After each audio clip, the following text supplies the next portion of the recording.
Taliban once Turkey.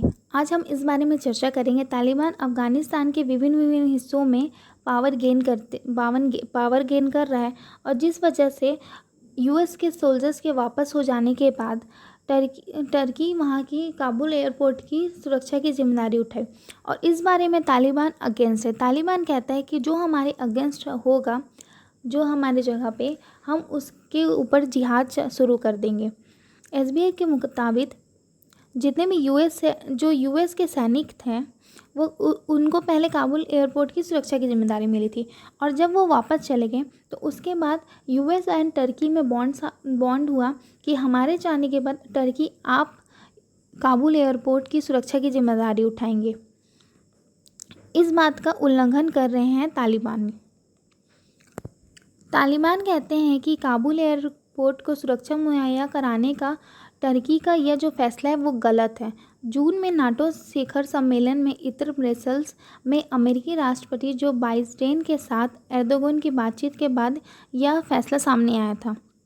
हालांकि तालिबान ने Ankara के प्रस्ताव का विरोध करते हुए कहा कि टर्की को भी 2020 के समझौते के अनुरूप अपने सैनिकों को वापस बुलाना चाहिए। तालिबान और अमेरिका के बीच हुए समझौते के तहत ही विदेशी सैनिकों की अफ़गानिस्तान को वापसी हो रही है।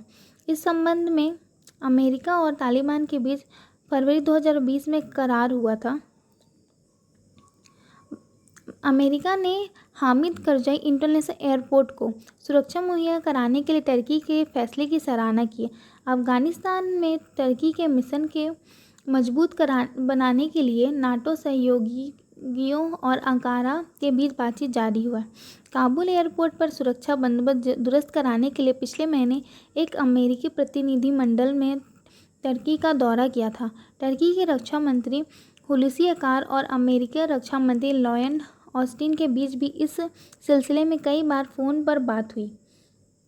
अफ़गानिस्तान में पश्चिमी देशों के लिए काबुल एयरपोर्ट अहम माना जाता है। पश्चिमी देशों के राजनयिक, डिप्लोमेट्स और सहायता कर्मियों के लिए काबुल हवाई अड्डा निकलने का मुख्य रास्ता है, क्योंकि काबुल एक ऐसा हवाई अड्डा ही मेन है वहाँ पे जो बाहर निकल सकते हैं वो, क्योंकि इंटरनेशनल हवाई अड्डा है।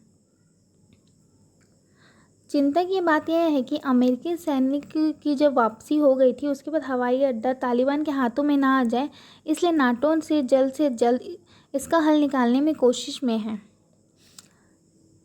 टर्की 2001 से अफ़गानिस्तान में तालिबान के खिलाफ लड़ाई में एक महत्वपूर्ण हिस्सा रहा है। टर्की ने अपने सैकड़ों सैन्य सोल्जर को अफ़गानिस्तान में तैनात किया है। बाइडेन ऐलान चुके हैं कि अफ़गानिस्तान में 31 अगस्त तक अमेरिकन मिशन पूरा हो जाएगा। यही बात है, इसी वजह से तालिबान ने टर्की को धमकी दे दी है।